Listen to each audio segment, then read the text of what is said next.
Di seluruh dunia, ada yang tahu berapa jumlah penduduk dunia? 7, ya, 7 miliar. Sekitar 7 miliar, 7 billion. Wah, penduduk dunia, lebih dari setengahnya itu menggunakan media sosial. Lanjut. Kemudian ini media sosial yang paling banyak.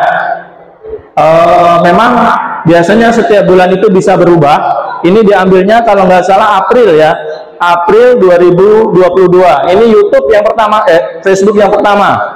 Kemudian ada YouTube, WhatsApp dan seterusnya. Ini di dunia ya. Coba kita lihat di Indonesia. Nah, kalau Indonesia yang paling banyak adalah WhatsApp.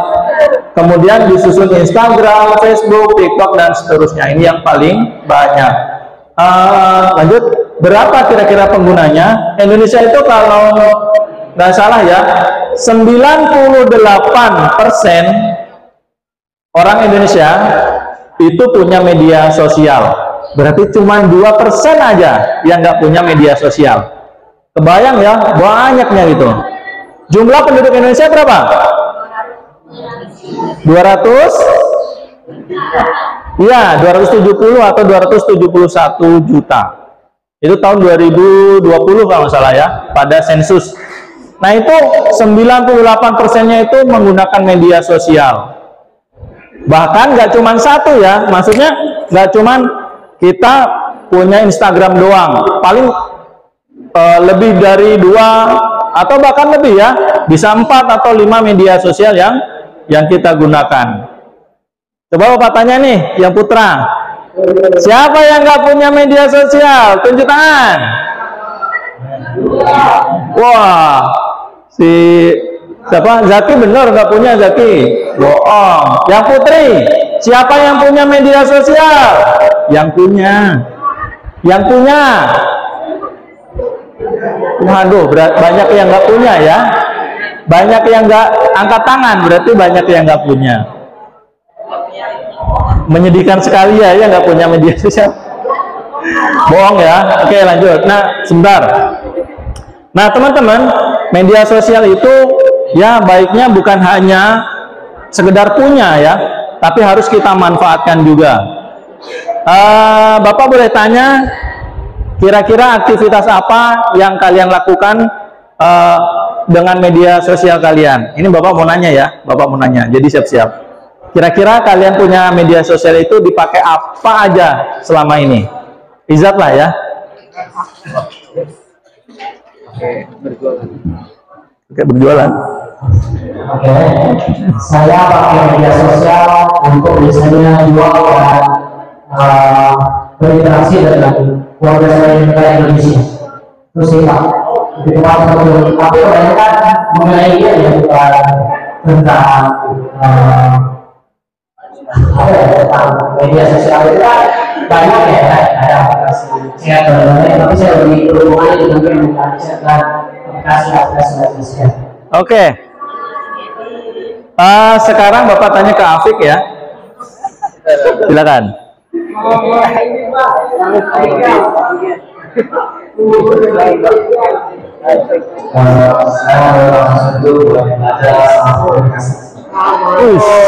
Keren. Oke, terima kasih ya. Kalau Izzat buat jualan, Afik buat belajar dan komunikasi, ya nggak masalah ya. Media sosial itu seperti alat atau seperti pisau ya. Pisau itu bisa berguna atau bisa bermanfaat tergantung yang megangnya ya, yang megangnya.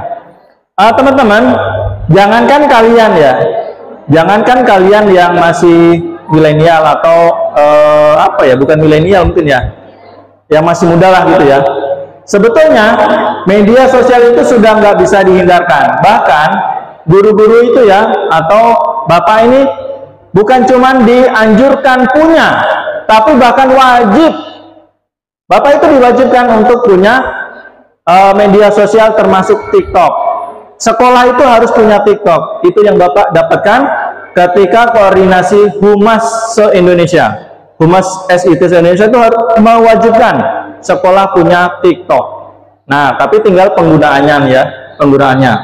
Nah, hampir mirip dengan Izat dan Afif tadi ya. Media sosial itu bisa kita gunakan untuk sarana belajar. Bagi yang sering di Instagram pakai Reels ya atau TikTok itu kan sering ya menemukan konten-konten pembelajaran. Bahkan teman-teman belajar matematika itu bisa juga lewat TikTok, ya nggak? Ada yang pernah lihat? Ada yang pernah lihat? Tentang apa? Jambu ya? Itu siapa? Akar 20? Akar 25 jawabannya? Jambu tuh. Terus dicari itu sama Jerome Pauline itu ya. Bener tuh dicari rupanya bener akar 25 itu jambu. Gitu. Dan yang lain ya, bahkan ada yang namanya belajar pecahan, belajar perkalian, belajar menarik akar, itu ada di TikTok. Nah, jadi kalau kita mau belajar memilah-memilih gitu ya, konten apa saja yang akan kita cari itu ada di media sosial. Jadi kita bisa aja menggunakan itu untuk meningkatkan skill kita. Nah teman-teman, selain itu ada manfaat lain yaitu sarana dokumentasi. Ada yang paham apa artinya? Mungkin di sini udah banyak yang punya iPhone ya. iPhone memang kualitas fotonya dan videonya bagus ya, jernih banget. Tapi kalau tidak didukung sama penyimpanan yang besar ya, itu cepat full ya memori kita. Kalau udah full, nanti kita mau moto atau mau mendokumentasikan lagi nggak bisa ya. Termasuk handphone merek lain ya, merek lain gitu. Nah jadi bisa ya kita manfaatkan media sosial itu untuk penyimpanan itu. Dan itu sangat sering digunakan, sangat sering dibutuhkan. Jadi sekolah itu seringkali ketika ada keperluan dinas harus ada dokumentasinya. Nah ini ada rahasia teman-teman ya, ini ada rahasia sekolah. Sekolah itu punya grup banyak, ada yang grup siswaan, ada yang grup humas, ada yang grup dokumentasi. Grup dokumentasi itu ada 2, jadi setiap guru itu ada grup dokumentasi di WhatsApp dan di Telegram. Setiap kegiatan yang sudah difoto itu kan nggak mungkin disimpan di HP-nya guru yang HP-nya apalah, merek apa gitu ya, memorinya juga sedikit, nggak bisa dibandingkan sama kalian lah ya. HP-nya bukan HP mahal. Itu kalau lama-lama disimpan HP-nya penuh gitu ya. Nah makanya disimpan di Telegram itu. Telegram itu kayaknya penyimpanan yang paling aman ya, karena secara kualitas dia nggak dikompres. Kalau di WhatsApp itu dikompres, jadi yang tadinya jelas, itu berkurang resolusinya. Tapi kalau Telegram itu nggak berkurang resolusinya. Nah itu dia. Jadi bisa digunakan untuk sarana dokumentasi ya dan penyimpanan administrasi. Ini sekedarnya ya, bisa untuk perencanaan, sarana evaluasi, pengukuran dan seterusnya. Baik, lanjut. Oh, ini kalau di Indonesia ya. Kalau tadi menurut Hotsuite ya, Hotsuite. Kalau sekarang menurut Tekno Sindo News. Nah, itu beda-beda. Baik, lanjut. Oke, ini tadi Bapak bilang ya, pengguna Indonesia itu 98,2%. Lanjut. Nah, ini dia ya, teman-teman. Ini yang juga harus kita pahami bahwa ya seperti pisau tadi. Media sosial juga seperti pisau, jadi bisa berbahaya atau bermanfaat tergantung yang menggunakannya. Maka kita harus berhati-hati bahwa media sosial itu tidak hanya membawa dampak baik, tapi juga membawa dampak buruk. Nah, Bapak mau nanya, nah kita tektokan juga ya, biar nggak ngantuk. Bapak mau nanya, ada nggak yang bisa menyebutkan kira-kira bahaya apa dengan penggunaan media sosial? Bapak pilih siapa ya? Tadi kan yang putra ya, sekarang yang putri nih. Bapak pilih Haya, mana Haya? Di depan ya? Oh ini nih. Yuk. Ntar yang belakang ya, di sini yang belakang. Apa dampak buruk penggunaan media sosial? Gitu ya. Cepet habis dompetnya gitu bila juga. Hah? Ya dipegangi. Aura ya di sini ya. Pakailah.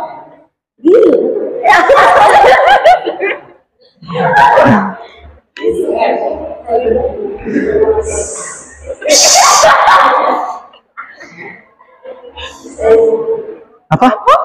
Cyberbullying. Coba.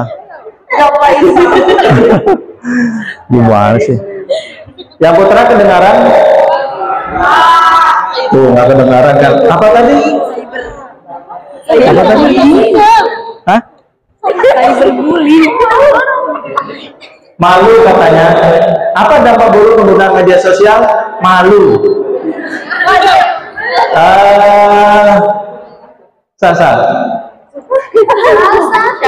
Sahla, iya Sahla.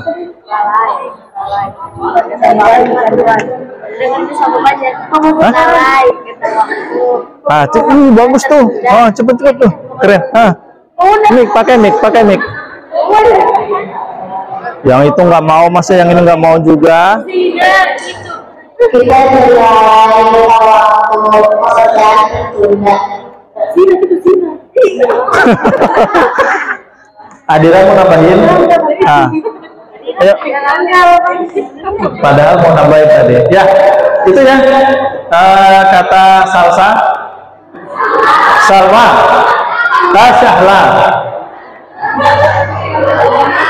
Syahla ya. Kita bisa lalai menggunakan waktu tanpa menyebutkan namanya. Bapak juga pernah ya nanyain di antara kalian yang putra terutama ya, kalau malam itu bangun tidurnya jam berapa gitu ya. Bapak terkejut gitu ya. Dia jawab jam 12. Itu hari biasa gitu ya. Hari biasa jam 12. Nah, kalau hari libur jam 2 gitu ya. Jam 2, kadang jam 4 gitu. Untungnya dia jarang terlambat ke sekolah gitu ya. Untungnya jarang terlambat ke sekolah, artinya dia bertanggung jawab. Tapi ya Bapak bilang, ya jangan inilah ya, jangan main game terus setiap malam gitu ya. Nanti dampak buruknya pasti ada gitu. Baik, lanjut. Oke, lanjut. Ini bisa dibaca aja. Mungkin kita bisa tahu ya, dampak buruk yang lain itu kita bisa tahu. Nah, sebetulnya kita sudah tahu, tinggal kita ya kalau memang itu berdampak buruk buat kita, itu mudah-mudahan kita bisa mengurangi atau meninggalkannya. Bukan meninggalkan media sosialnya ya, maksudnya meninggalkan aktivitas yang sekiranya berdampak buruk buat kita. Oke, maksud menggunakan media sosial. Nah, teman-teman, ini kita bisa menggunakan media sosial untuk aktualisasi diri. Nah, kita bisa menunjukkan bakat dan keunikan kita di media sosial. Nah, nanti ada hubungannya dengan namanya personal branding. Nah, teman-teman, ini kita dimudahkan dengan kemajuan teknologi. Maksudnya gini, kalau zaman dulu, kalau kita hobi masak, apa yang bisa kita lakukan dengan hobi masak itu? Pasti dulu ya, kalau dulu jawabannya cuma jualan atau membuat makanan. Zaman dulu ya, cuman membuat makanan. Nah, kalau sekarang dengan kemajuan media sosial, kita bukan hanya bisa membuat makanan, membuka rumah makan, membuat restoran. Nah, kita bahkan bisa membuat yang namanya konten, konten ya. Konten itu bisa tutorial memasak gitu ya. Tutorial memasak itu kan macam-macam ya. Ada makanan tradisional, ada makanan yang sudah kekinian gitu. Kita juga bisa membuat tutorial minuman ya, dalgona, kopi dan seterusnya. Atau bahkan kalau kita nggak bisa masak juga, nah tadi Bapak ngobrol sama anak kelas 12 ya, ada tutorial video ini apa namanya, mukbang ya. Nah, mukbang. Jadi kita bisa mendapatkan cuan dari konten yang kita buat tentang mukbang, tentang tantangan dan seterusnya, itu bisa kalau zaman sekarang dengan kemajuan media sosial itu ya. Oke, lanjut. Kita tahu banyak artis ya berlomba-lomba dengan menggunakan media sosial ini untuk mengaktualisasikan dirinya. Nah, teman-teman juga bisa membentuk komunitas. Mungkin Izat ini ya, Bapak mah taunya Izat ya, yang sering ngegame itu, pasti ngegame nggak bakal sendirian ya, dia pasti punya komunitas supaya gamenya itu lebih terarah, bisa saling belajar dan sebagainya. Nah, termasuk Bapak ya, Bapak itu kan lebih ke blogger. Blogger itu juga ada komunitasnya. Karena dengan komunitas itu kita bisa lebih semangat, kita bisa berbagi ilmu tentang hobi kita, tentang futsal, tentang otomotif misalkan, itu sangat mungkin. Oke, lanjut. Nah, ini juga menjalin komunikasi ya, bisa untuk menambah sahabat, rekan bisnis juga ya. Oke, lanjut. Media pemasaran. Nah, ini terutama untuk yang bisnis online. Dan teman-teman, nggak ada salahnya mulai bisnis itu ketika masih jadi pelajar. Kalau Izat kan udah jualan ya. Selain Izat, ada nggak yang sudah jualan? Yang sudah bisnis online dengan menggunakan media sosialnya? Ada? Ais? Apa?